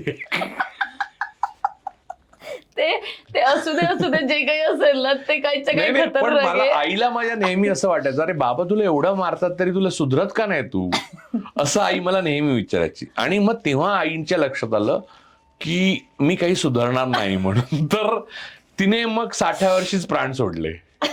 म्हणजे माझी आई जी गेली त्याला मी कारणीभूत असावा असं बाबांचं शेवटपर्यंत मत होतं. ते आता मागच्या 2024 सप्टेंबरला गेले ते. तर तोपर्यंत त्यांचं असं मत होतं की आईला जायला लवकर हाच कारणीभूत. आणि ते सत्यही असेल, कारण आई एवढी काळजी करायची की तिला डिप्रेशनच यायचं माझी काळजी करून, की मी काही केल्या सुधरतच नाही. म्हणजे माझं 12वीचं 2 हकीकत अजून सांगतो. म्हणजे तू आठवणी सांगायला सांगितल्या माणसांच्या, पण ह्याच आठवणी खऱ्या मला घडवणाऱ्या आहेत. 9वीत एक घटना अशी घडली की 9वीत माझा इतिहासाचा पेपर होता आणि इतिहास म्हणजे माझा पाठ असायचा. मला सगळ्याच विषयात गती होती, पण दुर्गती होत होती. म्हणजे तर आईला कळायचं ना की हे असं काय, हा हुशार वाटतं पण जाऊन काय करतो असं वाटायचं. तर आईने नेमकं खिडकीतनं बघितलं की मी त्या दिवशी पेपरला निघालो आणि रिक्षा शिकत होतो. आमच्या समोर एक रिक्षावाला राहायचं, त्याच्याकडनं मी रिक्षा शिकत होतो त्या दिवशी. तर आई धावत आली बाहेर, दरवाजा उघडा ठेवून ओरडत, अरे तुझा पेपर आहे, तू जा, तू ते काय इतिहासाचा पेपर आहे. आई म्हटलं इतिहास येतो, मला रिक्षा येत नाही. त्या दिवशी पण मला पडली होती खूप. वडिलांची संध्याकाळी पेपर लिहून आलो मी, पण मला संध्याकाळी पडली होती. आणि दुसरा अनुभव असा की 12वीचा माझा जो अकाउंटन्सीचा पेपर होता तो शेवटचा होता. तर मुश्रीफ म्हणून एक सर शिकवायचे आम्हाला. ते त्या दिवशी मुकद्दर का सिकंदर चित्रपटाला गेले होते, म्हणजे उद्या पेपर आहे 12वीचा, तर सर गेले पिक्चरला. तर त्यांच्या पुढच्या रांगेत मी मागे वळून बघितलं तर मला ते दिसले होते, कारण मी पण त्याच पिक्चरला पेपरच्या शेवटच्या पेपरच्या आदल्या दिवशी आलो होतो. आणि ते तिथूनच त्यांनी मला इंटरव्हलला घेऊन गेले आणि घरी सोडलं होतं त्यांनी मला की अभ्यास कर, उरलेला पिक्चर पुढच्या वेळी बघू. तेव्हा महाग पडलं होतं, 5 रुपये 50 पैसे बाल्कनीचे जमवण्याकरता खूप दिवस लागायचे यार. तर ते जरा गडबड झाली होती. आणि मी म्हणजे खूप अगोदर आलेला पिक्चर होता, मी खूप नंतर बघत होतो, त्यामुळे सर मागे होते. नेमके सरच मागे होते. म्हणजे सर काय मला म्हणाले की उद्या पेपर तुझा आहे, माझा नाही, माझं शिकवून झालेलं आहे, त्यामुळे मी बघू शकतो, तू आता घरी चल म्हणून. तर आणि त्याच्यानंतरच्या वर्षी त्यांनी ऍडमिशन देताना मला विचारलं होतं की या वर्षी जरी अभ्यास करायचा आहे का पिक्चर बघायचा. मी म्हटलं अभ्यास करणार मी यावर्षी. म्हणजे त्यांनाही माहित होतं की मी खरं बोलत नाही, ते खरं ऐकत नाहीये. पण ह्या अशा असंख्य गोष्टी घडल्या आणि मी सरांची नक्कल केली म्हणून मला काढून टाकलं. नंतर मी माझ्या मुद्द्यांवर ठाम राहिला म्हणून काढून टाकण्याचे प्रसंग तर झालाच. कॉलेज ऑफ जर्नलिझम मधनं मला सेकंड इयरला आमचा ग्रुप होता, त्यांनी म्हणजे तो एक मोठा किस्सा आहे. पण आम्ही 2 चॉईस होता आम्हाला, तर आमचा रिपोर्ट बदला किंवा तुम्ही बाहेर पडा. तर आम्ही बाहेर पडलो आणि त्यातले सगळेच्या सगळे, मी सोडून सगळे एडिटर झाले नंतर सगळं. तर आमचे फादर जॉन मॅसिया म्हणून डीन होते. तर ते मला नेहमी असं सांगायचे की ते माणसाच्या इथे जेवढं साठलेलं आहे ना, त्याचा फक्त 0.5% माणूस देऊन जातो या जगात, बाकी 99.5% त्याच्याकडेच राहतं. हे माझ्या फार लक्षात राहिलं. त्यामुळे बोलणं, सतत स्पोकन बुक किंवा लिहिणं हे मी सुरू केलं तेव्हा. त्यांच्यामुळे सुरू केलं. त्यामुळे ते म्हणले की तुला एवढं सुचतं, एवढी तुला सेन्स ऑफ ह्युमर आहे, एवढं ऍक्टिव्हिटीज करतो तू, कशातही लीड करू शकतो, तर तू लिहिणं आणि बोलणं कायम ठेव. का माहितीये, तुझ्याकडचं लोकांना मिळतं तेवढं, अगोदरच्यानी जर आपल्यासाठी ठेवलंच नसतं तर. ही गोष्ट फादर जॉन मॅसी यांनी मला पहिल्यांदा सांगितली. तेंडुलकर नंतर आले माझ्या आयुष्यात. फादर जॉन मॅसी म्हणजे अगदी अगोदर, म्हणजे इव्हन कुमारच्याही अगोदर फादर जॉन मॅसी आले आणि जॉन मॅसी यांनी हे शिकवलं. पण तुला सांगतो की माझ्या घरामध्ये जे मी शिकलो ना, ते सगळ्यात महत्वाचं होतं. ते हे शिकलो की मारून माणूस बदलत नाही, दमनाने माणूस बदलत नाही, शिस्तीने माणूस बदलत नाही, माणूस कशानेही बदलत नाही एक्सेप्ट प्रेमाने. तर प्रेमावर मी पुस्तकच लिहितोय, लिंक नसलेल्या गोष्टी, पण ते तर वेगळं. पण माणूस कुठच्याही प्रकारचा लाडाने प्रेमाने जर तुम्ही त्याला समजावलं छोट्या मुलांना, तर लगेच समजतात ती.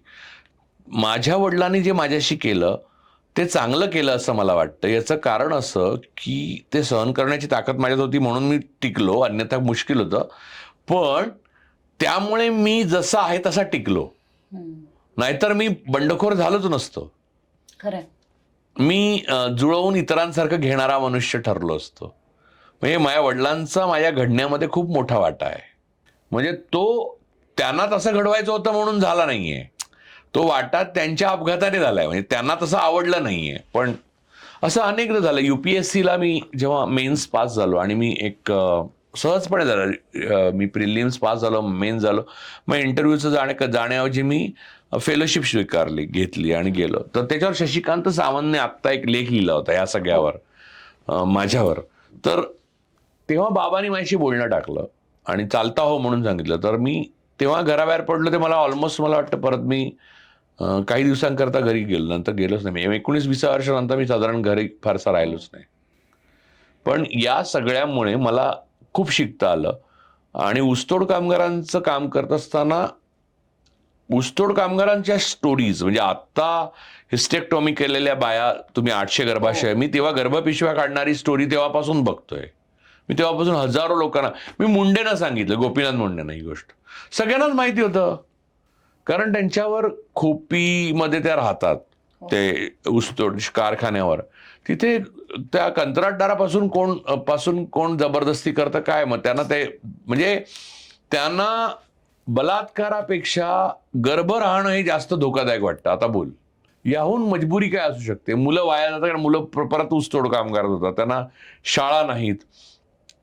माझ्या एका मित्रांमध्ये त्या ऊसतोड कामगारांची मुलं जी आहेत त्यांच्याशी बोलताना माझ्या मित्रांमध्ये एक मुलगा होता, किशोर शांताबाई काळे, कोल्हाटी समाजाचा होता.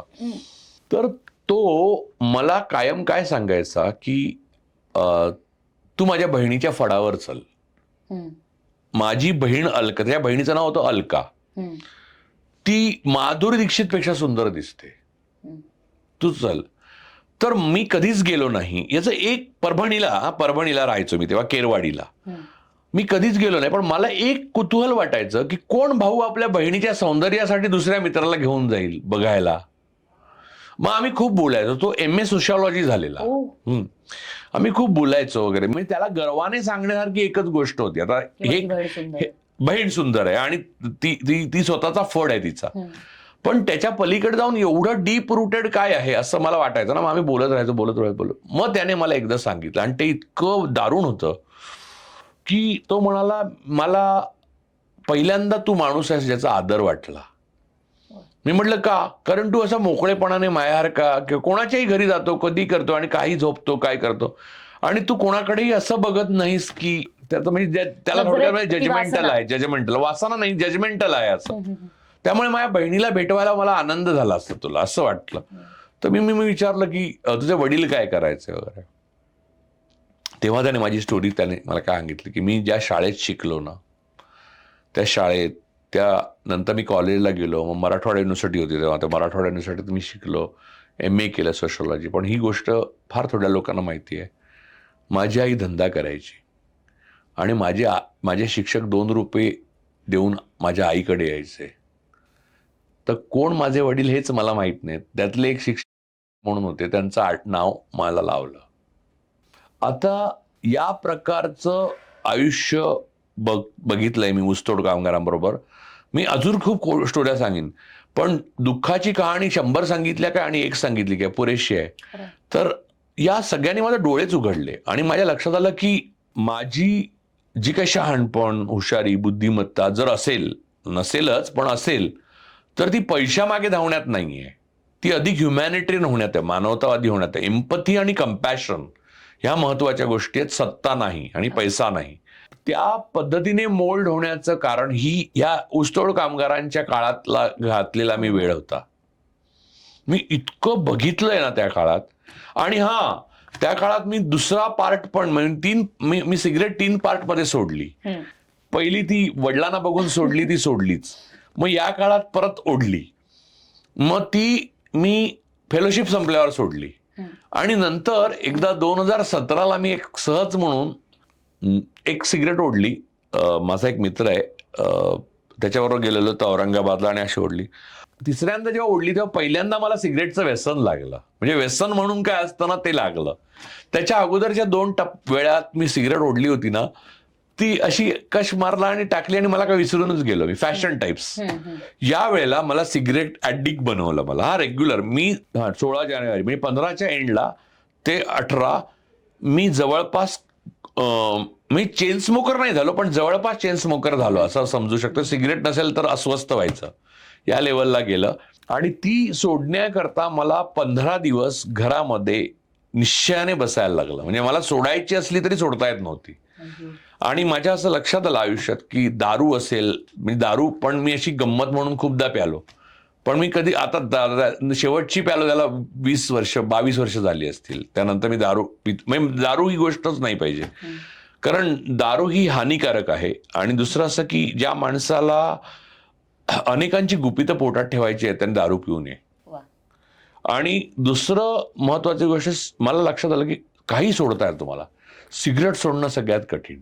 म्हणून मार्क ट्वेन म्हणाला तर मी कितीकदा सोडली. सिगरेट सोडणं काय कठीण. तुला सांगतो 15 दिवस आहे ना, मला वेळ लागायचा बाकी राहिला. सिगरेट मी त्यानंतर सोडली ती सोडली. आता नाही, मी आता मला समोरच्या माणसाने सिगरेट ओढली तरी नको वाटते. पण आयुष्यात 3 टप्पे आले की जेव्हा मी थोडी थोडी सिगरेट ओढली, तिसऱ्या टप्प्यात चांगलीच बाधली ती. तेव्हा मला असं वाटलं आज बाबांनी मारायला पाहिजे मला म्हणून. अगोदरच्या 2 टप्प्यात म्हणजे पहिल्या दुसऱ्या टप्प्यात तर मी असे म्हणजे ती फॅशन म्हणूनच म्हणजे फेलोशिपला जाताना तुम्हाला दुसरं काहीच नाही ना, बरोबर काहीच नसतं. आणि तेव्हा अशी काही साधनं नव्हती, सोशल मीडिया, मोबाईल वगैरे. एक माणूस त्या काळातला मी पाहिलेला, गरीब आणि साधा, त्या माणसाने मला अनेक पुढे पाहिलेल्या श्रीमंत आणि सत्तावान माणसांपेक्षा जास्त शिकवलं. मी तिथे महात्मा फुले इन्स्टिट्यूट म्हणून होती, त्याच्यामध्ये मला आठवतं की मी गेलो बीडमध्ये ऊसतोड कामगारांच्या संशोधनासाठी पहिल्या दिवस गेलो तर एसटीने गेलो मी. माझा अनिल शिदोरे नावाचा मित्र, तो आता बघ मनसेमध्ये, पण त्या मनसेचा तेव्हा काही संबंध नव्हता, तो आंतरराष्ट्रीय संस्थेसाठी रिप्रेझेंटेटिव्ह म्हणून काम करायचा. तर त्याने सपोर्ट केला त्याच्यात. आणि मी गेलो बीडमध्ये. तर बीडमध्ये तुला माहिती असेल की पाटोदा नावाचा तालुका आहे. तर त्या पाटोद्यामध्ये रायमोहा नावाचं एक गाव आहे, बरोबर. बाबांनी बाहेर काढल्यावर भिवंडीला मी लूम्स चालवायचो एका मारवाड्याच्या. लूम्स म्हणजे हातमाग, आपल्या यंत्रमाग. 20 लूम्स चालवायचो. आणि मग मी एक दिवशी ठरवलं की हे आपलं काम नाही म्हणून ना, 1 वर्षभर चालवल्या, हे काम नाही. मग मी त्याची सायकल त्याला दिली आणि मी एसटी स्टँडवर गेलो. आणि त्याच काळात मला मेन्स पास झाला, बाबा खुश एकदम वगैरे. मी सरळ फेलोशिपला गेलो आणि मग बीडला गेलो. भिवंडी बीड एसटीने गेलो मी. बीडला गेलो तर रात्री तेव्हा राज नावाचं एक हे होतं तुमच्या बीडच्या मुख्य बीडमध्ये, राज नावाचं एक लॉज होतं. त्यात मी मे महिन्यात राहिलो. तर जवळपास मला खालून तो राजचा मालक भासतोय अशी गादी गरम होती आणि प्यायचं पाणी पण गरम. काय उष्णता होती म्हणजे मी मराठवाडा भयंकर. नाही, त्याच्यानंतर उष्णता मी रस्त्यावर अनुभवली. मी चाललोय अख्ख्या मराठवाड्यातल्या रस्त्यावर. काय बोलतेस तू, मे जून. त्यामुळे मला कशाचंही आता असं वाटत नाही की हे माझं राहिले अनुभव. म्हणजे आता मी फक्त लक्झरी अनुभवायच्या राहिल्यात मला, जे अंबानी वगैरे अनुभवतात ते. तर अपमान आणि त्रास मी सगळ्या प्रकारचे अनुभवत. तर पुढची स्टोरी महत्वाची म्हणून सांगतो. तर सकाळी उठलो आणि मला सांगितलं की पाटोद्याला जा. पाटोद्याला इथून एसटी आहे बीड एसटी स्टँडवरनं, आणि पाटोद्याला गेला की रायमोहाला एसटी मिळेल. मग मी तिथून पाटोद्याला गेलो. बहुतेक लोक संकटकाळी बाहेर पडण्याच्या मार्गातून आत गेलेले ऑलरेडी. आणि रुमाल टाकण्याची जी पद्धत आहे आणि बायकोला असं उलट चढवायची खिडकीतनं मागच्या बाजूने, ते सगळं चालू होतं. त्यात कशी बशी, मी बारीक होतो खूप, त्यामुळे मी माझी कशी बशी वाट काढून मी तिथे बसलो. रायमोहाला 4 वाजता एसटी पोहोचली संध्याकाळी. तर त्या काळात आता मला माहित नाही, पण तेव्हा एसटी 4लाच एकच एसटी यायची रायमोहाला. ती येण्याकरताही 4 वाजता यायची आणि जाण्याकरताही 4 वाजता यायची. अन्यथा रायमोहात तुम्ही कैद झालात असं. तर रायमोहात गेलो तर मला कोणीच ओळखत नव्हतं. आणि ज्या माणसाने मला पत्र लिहून कळवलेलं या म्हणून, तो लाला जाधव, त्याचा पत्ताच नव्हता, तो नव्हता. मग तिथे भांड्यावर नाव बदलून देतात बघ. म्हणजे आपल्याला लग्नात आलेली भांडी नंतर दुसऱ्याच्या लग्नात आपण आपलं नाव खोडून त्याचं घालून देतो बघ, असं नाव घालतात. तुला माहित असेल ते मशीन लग्न, तू नसेल केलं तसं, पण खूप लोक करतात तसं परिस्थितीमुळे. तर तो खोडून, त्या दिवशी कोणातरी लग्न होतं दुसऱ्या दिवशी, म्हणून ती नावं खोडण्याची स्पर्धा चालू होती. आणि नवीन नाव म्हणजे शिला काकू कडून वैदेही हीस, तर ते खोडायचं. आणि अरुण यास मामीकडून असं खाली खर लिहून द्यायचं. तर ते सगळं चालू होतं. तर त्या दुकानात मी गेलो. त्या दुकानात गेलो आणि बसलो आणि म्हटलं ते असं ते महात्मा फुले संशोधन आणि विकास संस्था आहे. काय रे, ही आपल्या गावात आहे काय? पहिलंच वाक्य. म्हणजे जसं काय महात्मा फुले हे कोण आपल्या गावात राहतात की काय असं विचारलं. पण ह्याचा अनुभव नंतर पण आला. महात्मा फुलेंबाबत दुर्दैव इथेच संपलं नाही. मला नंतर एक अनुभव आला की एका माणसाने माझ्या मित्राला सांगितलं की भुजबळांकडे काम आहे ना, तर तुम्ही ते फुले म्हणून कोणतरी आहेत त्यांना सांगा, त्या महात्मा फुलेंचं ते ऐकतात म्हणून. त्यामुळे रायमोह्यात काय वेगळा अनुभव आणि शहरात वेगळा अनुभव असं काही नाही बरं का. तर नरकेसर असते तर आज तुला सांगितलं, नरक्यांना मी बोललो, आम्ही हसलो होतो खूप. तर मूळ मुद्दा हा की तिथे गेलो, भूक जाम लागलेली अगं. आणि तेव्हा पैसे नसायचे ना, म्हणजे फेलोशिपचे पण यायचे होते पहिले पैसे यायचे होते पहिल्या महिन्याचे. तर भूक लागली तर मी त्यांना सरळ निर्लज्जपणे सांगितलं, मला जाम भूक लागली, मला खायला द्या आधी काहीतरी. ती फुले संस्था बघतो मी स्वतः इथे ऊन पडलंय, तुम्ही घ्या म्हणणार. ते म्हणले बघा आमच्याकडे काल कार्यक्रम होता, कालचं मटण आहे आणि भाकऱ्या चालतील का? काही चालेल म्हणलं. नाही तुम्ही बामण आहे का? बामण म्हटलं हो. मग मटण चालेल का? म्हटलं चालेल. आणि तरी काहीतरी आपलं नाव, आता मला नाव आठवत नाही. मी म्हटलं तुमचं नाव काही असू दे, मटण बकऱ्याचं आहे ना बस. आणि ही भाकऱ्या त्या कडक होते ग. आणि मराठवाड्यात माहितीये ना शेंगदाणा घालतात मटणामध्ये आणि असं ना थोडंसं आणि कूट आणि ते तेलामध्ये मध्ये डायरेक्ट आतपर्यंत म्हणजे मटण खाली लागतं, वरती तेलाचा जो थर असतो त्याच्यातनं बोट खाली गेलं आणि बाहेर काढलं की तिखट एवढं असतं की फक्त हाड येतं वर आपल्या बोटाचं, बरोबर ना. तर मला राज ठाकरे असं नेहमी म्हणायचे की याच्याबरोबर यांनी कैलास जीवन पण दिलं पाहिजे.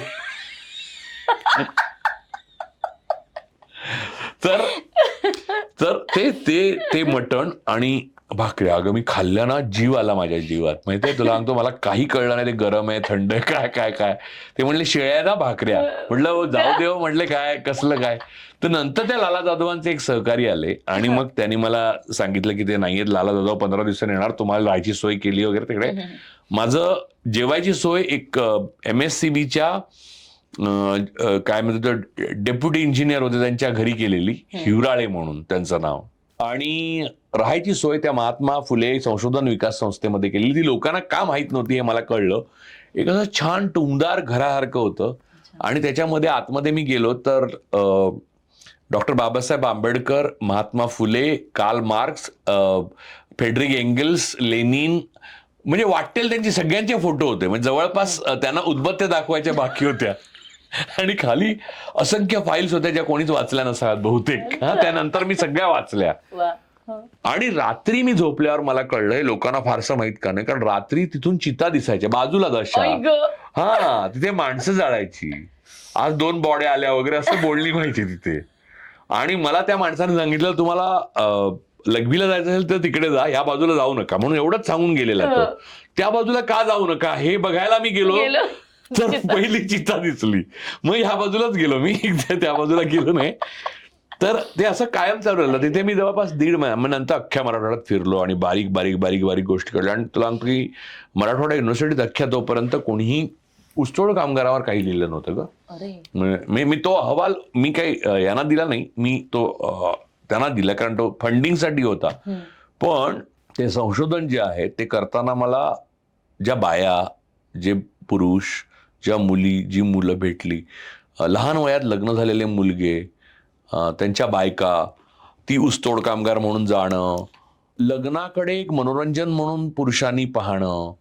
नंतर तुला सांगतो की एक तुमच्याच मराठवाड्यामध्ये कोणतं बरं गाव आहे ते डान्स क्लाससाठी खूप फेमस असलेलं गाव कुठचं, आत्ता खूप आलं. तर त्याच्याकडे त्या गावात गेलो तसं सरपंचानी मला जेवणाला बोलवलं. माहित नाही त्यांना कोणी काय माझ्याबद्दल सांगितलं, पण गोरा गोमटा बामण दिसते तर जेवायला या असं सांगितलं. मी गेलो तर तिथे ना त्या बाया नाचायला आणतात बघ. आपल्या मराठवाड्यातलं फेमस आहे बघ, नर्तिका तयार होतात म्हणजे ह्या फडावर आणि ह्याच्यासाठी. माहिती माझ्या तोंडावर आहे त्या गावाचं नाव. तर एक बाई नाचत होत्या पुढे. तर ह्या माणसाने जेवताना मला काय बोलला असेल, हो ती गाभण आहे बरं का. तो माझा घासच अडकला. बाई गाभण आहे आणि म्हणजे हे सगळं कॉम्प्लिकेटेड इतकं भंजाळून टाकणार होतं ना.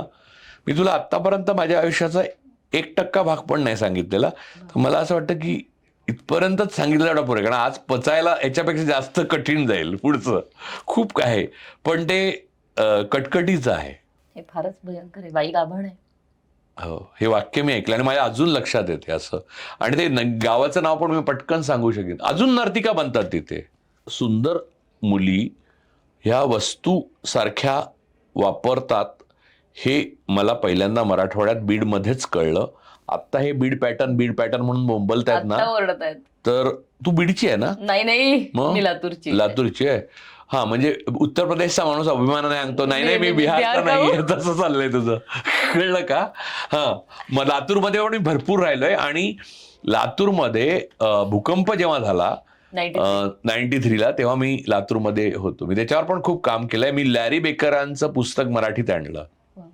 लॅरी बेकर हे जे ते पुस्तक इंग्रजीत आर्किटेक्ट इंग्रजीत, आणि तिथे अतुल देऊळगावकरची आणि माझी मैत्री झाली त्या काळात. म्हणजे मला खूप चांगले मित्र पण लाभले त्या काळात. नंतर आंबेजोगाईला मी जायचो. आंबेजोगाई एक वेगळंच शहर आहे. नंतर प्रमोद महाजनांचं गाव ना ते मूळचं. तर आंबेजोगाई म्हणजे मिक्स कल्चर आहे तसं आंबेजोगाईला. त्यामुळे तू असं मला सांगून लातूर आहे असं सांगून भापवण्याचा प्रयत्न करू नको, कारण लातूर पण मला माहिती आहे. लातूरमध्ये खाद्यपदार्थ काही चांगले मिळतात. तर बीडमध्ये पण बिर्याणी अप्रतिम मिळते. आणि नांदेडमध्ये पालम नावाचं गाव आहे जे परभणी आणि नांदेडच्या सीमेवर आहे. तिथे त्याला काय म्हणतात बरं, खवा मिळतो. खवा एक त्याला नाव आहे, कंद का काही तसं काहीतरी नाव आहे. ते अप्रतिम मिळतं. त्यामुळे मी रस्त्याने फिरलेलो आहे, चाललेलो आहे. मी उद्या पदयात्रा काढली तर मी आश्चर्य मानू नका, कारण मी पदयात्रेची सवय खूप केलेली आहे. लोकांना असं वाटतं की राजू परुळेकर एसीत बसून लिहितात. हा अत्यंत चुकीचा समज आहे. सर्वात कमी एसीत मी हल्ली बसलो असेल, पण पूर्वी मी सर्वात कमी जास्तीत जास्त उन्हात, म्हणजे मला आयुष्यात 3 वेळा कावीळ झाली उन्हामध्ये. आणि कुठचंही पाणी प्यायचं ना, पाण्याने होते हेपॅटायटिस सी म्हणजे. तर ते 3 वेळा व्हायचं, कारण मी पाणी कुठचंही प्यायचो. नंतर आता बंद केलं. म्हणजे ते आता तर लोक म्हणतात काय बाटलीशिवाय पाणी पित नाही, लोक काय जाणार गाव. अरे काय वेडे आहेत का आम्ही, ओढ्याचं कशाचंही पाणी प्यायलंय. त्यानेच ही परिस्थिती झाली. गट्सचे हाल जे होतात ना ते अटळ आहे ना. म्हणजे मी एकदा पहिल्यांदा जेव्हा प्रकाश आमटेंकडे गेलो ना, डॉक्टर प्रकाश आमटे आणि माझे खूप चांगली संबंध आहेत, त्यांची आमटे फॅमिलीशी. तर मी आदिवासी अस्वलांनी तोडलेली आदिवासींची मुलं किंवा ताप आलेली वगैरे सगळं होतं. तर त्यांना मी असं विचारला प्रकाश आमटेंना की प्रकाश, अरे त्यांच्या माझ्यात म्हणा अभयभंग, आम्ही सगळे ना, ते ज्येष्ठ असले तरी त्यांनी मला कधी लहान असल्याची वागणूक नाही दिली. जसं शाळेत उलट झालं होतं तसं. तर त्यांनी ना मला कायम बरोबरीची, त्यामुळे मी अरेच म्हणतो त्यांना सगळ्यांना. त्यामुळे आता मी हे अरे म्हणतोय, अन्यथा त्यांना हो म्हटलं तरी कमी पडेल. तर प्रकाशला म्हटलं की अरे या आदिवासीमध्ये अशा आपण लहानपणापासून मी ऐकलेलं ना की सॉलिड इम्युनिटी असते आणि त्यांच्यामध्ये फार काय म्हणतात काटकपणा असतो, असं मी विचारलं त्याला. तो म्हटलं अरे असं का असेल बरं, त्यांच्यामध्ये हिमोग्लोबिनची कमी असते, आयर्न नसतं आणि काही नसतं. हे सगळं काल्पनिक शहरी लोकांनी निर्माण केलेलं आहे, असं काही नाही आहे म्हणला. ते म्हणजे मरू शकत नाही म्हणून जगतात असं कित्येकदा. तर या अशा रिव्हिलिंग गोष्टी आहेत ना. गडचिरोलीचं जंगल जे आता आपल्या फडणवीसांनी तोडायला घेतलंय, त्या जंगलामध्ये नक्सलाईट राहतात असं जो पसरलं. म्हणजे आणि पोलीस म्हणजे पोलिसांना जास्त घाबरायचे लोक. रात्रीच्या वेळेला पोलीस नक्सलाईट आहे का साधा माणूस न बघता मारायचे. त्या काळात मी रात्री गडचिरोलीला फिरलोय, आलापल्ली एटापल्ली सगळीकडे. एकदा तर मी जिथून आलो एटापल्लीहून आलो आणि तिथला पेट्रोल पंप दुसऱ्या दिवशी उडवला होता. त्यामुळे आमचे एक ड्रायव्हर होते जीपचे, म्हणजे ती मारुती जिप्सी होती. त्याचे ड्रायव्हर होते, ते जवळपास एक्सलेटरवर उभं राहून चालवलं त्यांनी भयाने. त्यांना इतकी भीती वाटली, बल्लारशाही पर्यंत थांबलेच नाही ते. इतकं माझ्या साहसाला कंटाळले होते ते. 12:30 वाजता रात्री. त्यांना वाटलं कुठूनही सुसू करत गोळी येईल आणि आपण मरू म्हणून. मी म्हटलं अहो मी नाही घाबरत, तुम्ही का घाबरता, मला मुलं बाळ आहेत म्हणले. अहो बा मला नक्की मुलगी झालेली. म्हटलं मला पण एक मुलगी आहे, असेल तुम्हाला पण मला मोठी आहे. म्हणजे आता मला 1 लाख झाड तिथली तोडणार आहेत हे कळल्यावर इतकं वाईट वाटलं ना. तिथली जंगलं इतकी देखणी आहेत ना गडचिरोली. म्हणजे तुम्हाला सांगतो मला झाडा एवढं काही प्रिय नाही. झाडं, समुद्र हे सगळं आपण लहानपणापासून वाढलं ना. हे लोक झाडं आरेमधली आणि आधी तोडली. हे कुठच्या शहरात मधनं येतात जिथे अन्न म्हणून लोखंड आणि कोळसा खातात मला कळत नाही. तिथे अडाणीच्या कोळसा आणि लोहासाठी तयार करणार सगळं ते कुठून, म्हणजे झाडांशिवाय कसं जगणार असं मला प्रश्न पडतो. पण गुजराती एक कल्चरचा पण एक भाग आहे बरं का दुसरा. तिथे मी एकदा माझ्या गुजराती मित्रांना काही नेलं ना चंद्रपूर, ते म्हटलं गडचिरोलीला आपण जाऊया म्हणून. तर म्हणले इथे हॉल नाही, मॉल नाही, कसलं आहे, काय बघायचं काय म्हणले. एक झाड परत परत किती वेळा बघायचं. आता हा पण एक पर्स्पेक्टिव्ह असू शकतो हे माझ्या लक्षात नव्याने आलं. त्यामुळे ह्या गोष्टी सगळ्या जर तू ग्रहण केल्या तर तू समृद्ध होऊ शकण्याची शक्यता आहे. मी हे 1% सांगितलं तुला, मी तुला खूप सांगू शकीन, पण कार्यक्रमाला वेळ असते आणि लोकांना ऐकायला मर्यादा, त्यामुळे मी थांबतो. फक्त एक प्रश्न राहिला ज्याचं उत्तर मला वाटतं तुम्ही द्यावं आणि मग आपण थांबूया. या सगळ्यांमध्ये मी जसं पुन्हा पुन्हा मी ठळक करते की तुम्ही हजारो मुलाखती घेतलेल्या आहेत, यातली सगळ्यात जास्त गाजलेली मुलाखत कुठली? सर्वात जास्त गाजलेली माझ्या मनामध्ये मुलाखत बाबा आढावांची आहे. कारण मी मला मला आवडलेली मुलाखत होती ती. ती झाली आणि थोड्या वेळाने माझ्या म्हणजे चॅनलमधले सहकारी माझ्या भोवती गोळा होऊ लागले. तिथले प्रमुख होते, आता ते हयात नाहीत, समीर भोळे ते आधी आले, मग संतोष आहेत, सगळेजण असे गोल उभे राहिले माझ्या भोवती वगैरे. जसं की मी एक थोर काम केलेलं आहे असं त्यांनी पण मला दाद द्यावी असं मला वाटलं, दाद देत आहेत म्हणून. पण समीर भोळेनी असं नेहमीप्रमाणे ते सिगरेट ओढायचं, ते सिगरेट शिलगावली. राजू म्हणे जरा तुला सांगायचं आहे. म्हटलं काय? तू जो इंटरव्ह्यू केला बाबा आढावांचा, आढाव गेले होते, तो हैदराबादला पाठवताना डिलीट झाला चुकून. तो दिवस एक आणि आजचा दिवस मी आढावांना भेटू शकलो नाही, बाबा आढावांना. ती सर्वात गाजलेली मुलाखत माझ्या दृष्टीने, कारण मला त्याची अजूनही भीती वाटते. तुला सांगतो, त्यानंतर मला इतक्यांदा स्वप्न पडलं की आढावांची मुलाखत घेतली आणि आढावा मला ओरडतायत की माझी मुलाखत कुठे दाखवताय म्हणून. ते विचाराने एका शब्दाने मला विचारलं नाही बाबांनी, कधीही नाही. पण मला स्वप्न पडली, लोकांना गणिताच्या पेपरची कशी स्वप्न पडतात तशी मला बाबा आढावांच्या मुलाखतीची स्वप्न पडतात. मला एवढं शर्मिंद व्हायला झालं ना की मी आढावांना आज तगड्यात तोंड नाही दाखवलं, आणि त्यांची मी तुझ्या माध्यमातून माफी मागतो आज. अजून एक मला अनुभव आहे, पण तो अनुभव तसा हे नाहीये. रमाकांत आचरेकरांची मुलाखत घ्यावी असं माझ्या मनात खूप होतं, म्हणून मी रमाकांत आचरेकरांच्या घरी संपर्क केला. त्यांची मुलगी मला वाटतं कोणी घेऊन आले, पण आचरेकर सर तोपर्यंत बोलायला असमर्थ ठरले होते. म्हणजे त्यांना ते हे आलं होतं जिभेला. त्यामुळे ना मी 40 मिनिटं मुलाखत घेतली. एक कण म्हणजे त्यांना मी काय बोलतो हे कळत होतं, पण ते बोललेलं, आणि मी नंतर ती पाहिली 40 मिनिटाची मुलाखत, तर आचरेकर सरांच्या चाहत्यांनी मला शिव्या घातल्या असत्या, म्हणून मी ती दाखवू शकलो नाही. ती एक माझ्या ऋतून झालेल्या 2 ह्या मुलाखती आहेत माझ्या मनात. बाकी तर असंख्य मुलाखती आहेत. त्याचं अमिताभ बच्चन आहे, गोविंदा 5 म्हणजे 5 वाजता का आला त्याची एक कहाणी आहे. कारण तो कधीच वेळेत जात नाही, तो वेळेवरच आला, कारण त्याच्या मागे जी माणसं होती त्यांना तो खूप घाबरायचा, त्यामुळे ते माझे मित्र होते, त्यामुळे तो आलाच. 5 म्हणजे 5. आमच्या अख्ख्या म्हणजे संपूर्ण चॅनलमध्ये खळबळ मारली की गोविंदाला. मी म्हटलं 5ला येणार गोविंदा, 5ला आला तो. क्या बात. कारण आजतागायत इंडस्ट्रीमध्ये तो कधी वेळ न पाळणारा नाही, असं काही नसेल कदाचित. हे बघ, कधी कधी काय होतं का माहितीये का, की एखाद्या माणसाला ना एखादं दूषण चिकटतं, मग तो चांगला वागू लागला तरी आणि कंपू पण असतात इंडस्ट्रीमध्ये ना, ते तुमच्या विरुद्ध पसरवायला तयारच असतात. गोविंदा एवढा गुणी मी अभिनेता नाही पाहिलेला. गोविंदाचा प्रेझेन्स जो आहे तो अमेझिंग आहे. म्हणजे त्याला अधिक खूप पिक्चर मिळायला पाहिजे होते, आणि त्याने खूप करमणूक. तू राजाबाबू बघ ना, आज मोदींची 11 वर्ष बघताना राजाबाबू पिक्चर क्षणाक्षणाला आपल्याला आठवतो. तो गोविंदाने किती अगोदर दिलाय आपल्याला. म्हणजे अनुभवाबद्दलच म्हणशील तर कोणाच्या अनुभवाने कोण समृद्ध झालं, तर राजाबाबूच्या अनुभवाने मी समृद्ध झालो आणि मोदींसमोर टिकलो. आणि भारतातले बरेच लोक मला वाटतं कदाचित. सो खूप मजा आली हे सगळं ऐकताना, हे किस्से ऐकताना. म्हणजे वेड्यासारखी हसली मी. खूप महिने इतकं मनापासून हसलेलं होतं की डोळ्यात पाणी येईस तोवर हसलीये. सो खूप मजा आली, खूप इंटरेस्टिंग होतं हे. आणि प्रिया तेंडुलकरचं पण हसणं फार चांगलं नाही. मला त्याच्याबद्दल पण एक आठवण आहे, ती सांगतो.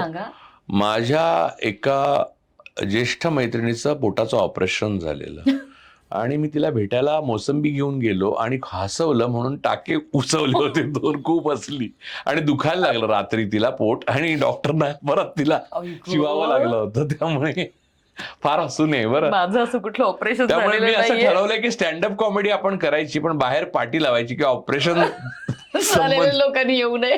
ज्यांनी काहीही शिवलेलं आहे त्यांनी येऊ नये. उसवण्याचा धोका आहे. मजा. सो प्रिया तेंडुलकरचं जे एक वाक्य तुम्ही सांगितलं ना, की आपण जसे असतो तसेच असतो, आपण तसे असण्याचा आणि समोरचा आपल्याला काय समजतो याचा अर्थार्थी संबंध नसतो, हे त्याच्या पुढची ओळ होती, जे माझंही अत्यंत आवडतं वाक्य. सो बऱ्याचदा तुमच्याकडे बघितल्यावर असं होतं ना की तुम्ही फक्त राजकीय गोष्टींवरच खूप बोलता. रादर असं असेल ना की जसं म्हणाले, काही लोक म्हणतात आज टीका करतात तुमच्यावर, ही काय तुम्हाला काय जातं एसीत बसून गप्पा मारायला किंवा एसीत बसून लिहायला, एसीत बसून टीका करता, तुम्हाला काय रस्त्यावरचे खाचखळगे माहिती आहेत किंवा तुम्ही काय सहन केले, तुम्ही काय भोगले.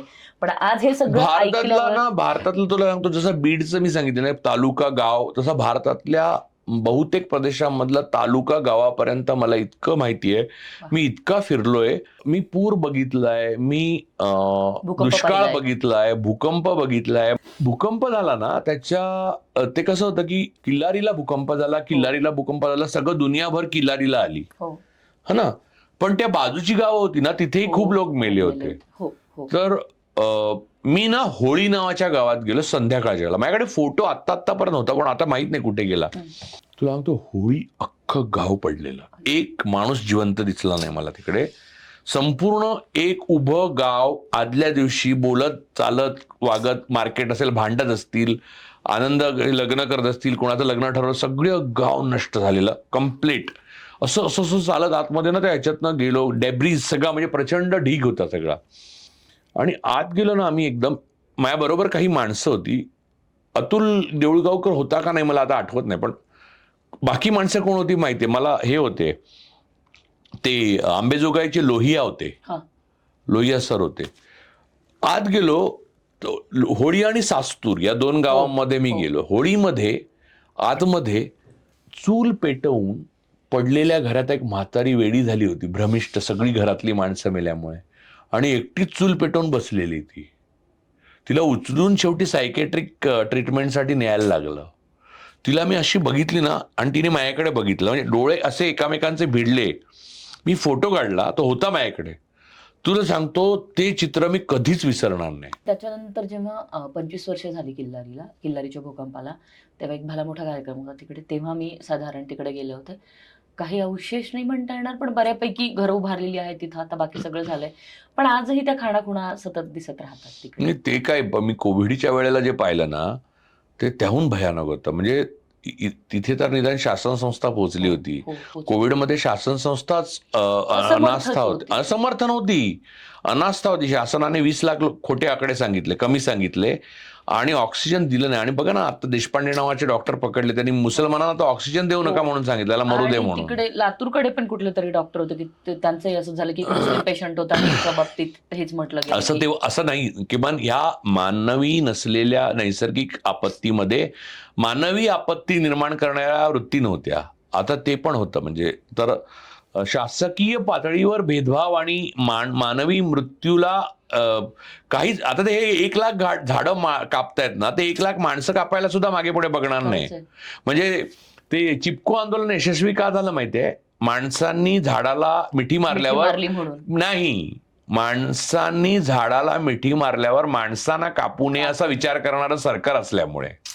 हे सरकार असं आहे जे माणसांसहित झाडं कापा असं ऑर्डर काढेल. हे पंतप्रधान आणि हे मुख्यमंत्री याच योग्यतेचे आहेत की ते दोन्ही कापतील, पण झाडं कापून त्यांना व्यवस्थित करून देतील. लॉयड कंपनीला, अडाणींना, सगळ्यांना. लोक म्हणतात जंगलामध्ये जातोय, तर आता आपण जंगलाच्या पलीकडे जातोय, जंगलच तोडतोय. भयंकराकडे आहे हे सगळं जे काही आहे सुरू, किंवा ज्या पद्धतीने सगळ्या गोष्टी होत आहेत. म्हणजे या अनुषंगाने एक छोटासा अनुभव आहे, तो सांगते आणि मग आपण थांबूया. माझे मित्र आहेत इम्रान शेख नावाचे, कोल्हापूरचे. खरं तर मला हे नाव घेऊन सांगायचं नव्हतं, पण तरी कळू देते.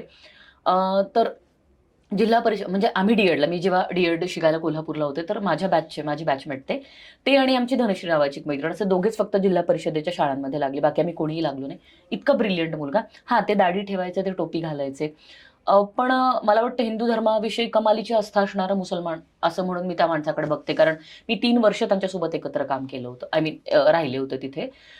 तर ते जेव्हा ते जिल्हा परिषदेच्या शाळेत लागले ना, तर ज्या पद्धतीने 2014 पासून धर्म, जात हायलाईट व्हायला लागल्या, तर अर्थात त्यांचाही धर्म हायलाईट व्हायला लागला. आणि मग शाळेच्या त्या ग्रुपवरती काही शिक्षकांचं, कसं मुसलमानांना मारून फेकून देऊया, किंवा कसे मुसलमान वाईट आहेत, किंवा कसा त्यांचा धर्म वाईट आहे, या सगळ्या गोष्टी सतत खूप हायलाईट व्हायला लागल्या. तरी हा बिचारा शांत. एकदा बोलता बोलता मला सांगितलं की असं होतं म्हणे मॅडम. म्हटलं सर, मग याच्यावरचं सोल्युशन काय? मी दुर्लक्ष करतो म्हणे मॅडम या सगळ्या गोष्टींकडे, आणि मला माझ्या कृतीतनं दाखवून द्यायचंय. तर जिल्हा परिषदेच्या शाळा, म्हणजे विशेषतः जर आज आपण शाळांबद्दल बोलायला गेलो ना, तर आजही कोल्हापूर आणि त्या भागांमध्ये जिल्हा परिषद किंवा सरकारी शाळांमध्ये येणाऱ्या मुलांचा आकडा हा चांगला आहे.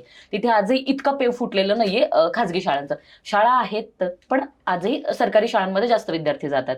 सो त्यांनी काय केलं असलं, त्याच्याकडे साधारण तेव्हा 4थीचा वर्ग होता, आणि 4थीला काहीतरी स्कॉलरशिप होतं तेव्हापर्यंत. सो त्याच्या वर्गामध्ये मला वाटतं 56 वगैरे अशी काहीतरी मुलं असतील, तर त्यातली 42 मुलं स्कॉलरशिपला पास झाली. आणि तो मला म्हणाला, मॅडम त्या सगळ्या लोकांना हे दिलेलं मी माझ्याकडनं दिलेलं उत्तर होतं. पण त्या माणसाला तो जो काही त्रास झाला, म्हणजे तुम्ही चक दे इंडिया हा जर शाहरुख खानचा सिनेमा बघितला असेल तर त्याच्यामध्ये कबीर खानला कसं की तो मुस्लिम आहे म्हणून त्याला त्याची देशभक्ती सिद्ध करावी लागते, मुस्लिम आहे म्हणून ते सगळं सिद्ध करावं नाही, लागतं. मी तर तुला सांगतो की मुस्लिमांबाबत मी संवादमध्ये पण इंटरव्ह्यू केला होता आणि साम टीव्ही सुरू झाला तेव्हा ती ही स्टोरी दाखवली होती. मराठवाड्यामधले नाही, विदर्भातले एक राजू शेख नावाचे गृहस्थ होते. लिहिता वाचता त्यांना आधी यायचं नाही. त्यांची ज्ञानेश्वरी पाठ होती. अय्यो. ते म्हशी आणि गायी राखायचे. त्या म्हशींच्या पाठीवर लिहून त्यांनी ज्ञानेश्वरी पाठ केली. क्या बात है. वा. कडूने त्यांचा इंटरव्ह्यू केलेला मी. क्या बात है. त्यामुळे धर्माविषयी हे सगळं आहे ना, याविषयी मी खूप बोलू शकतो आणि नेहमी बोलतो. त्यामुळे मी आज त्याच्यावर बोललो नाही.